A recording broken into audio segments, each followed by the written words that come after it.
utakuwa umefunga katika siku ya Idi. Na Mtume sallallahu alaihi wasallam ametahadharisha mtu anayefunga siku ya Idi katika madhambi makubwa. Kisha hiyo yenu ambayo itakuwa ni siku ya Ijumaa, watu wamo ndani ya Idi, hiyo Arafa yenu Mungu pia atashuka wakati wa mchana. Mwenyezi Mungu atashuka wakati wa mchana, atawasamehe watu kutokana na moto wa Jahannam siku hiyo pia. Na Iblisi atatoka mbio, atapiga kelele huko, anajuta majuto makubwa sana siku yenu hiyo.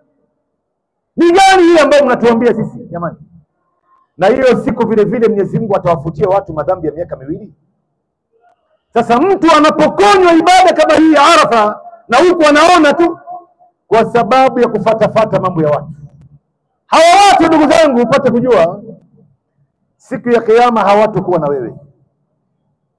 Ulizaliwa ukiwa peke yako na utakufa ukiwa peke yako, na utafufuliwa kutoka ndani ya kaburi siku ya Kiyama ukiwa peke yako, na utasimamishwa mbele ya Mungu. Mungu atakuuliza kama fulani, atakuita kwa jina ambalo ulikuwa unaitwa naye hapa duniani, ya fulani bin fulani, utaitikia naam, na atakuuliza kama fulani. Hawa watu ambao utakuwaridhisha hawatakuwa na wewe, na kama ni kuingia peponi utaingia ukiwa peke yako, na kama kuingia motoni utaingia ukiwa peke yako.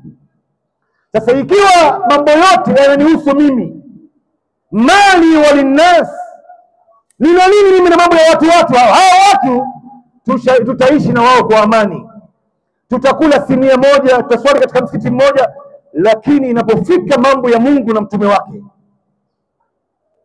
Mwenyezi Mungu na mtume ni lazima wawe mbele. Aqulu qawli hadha fastaghfirullah li wa lakum wa lisairil muslimina min kulli dhanbin fastaghfiruhu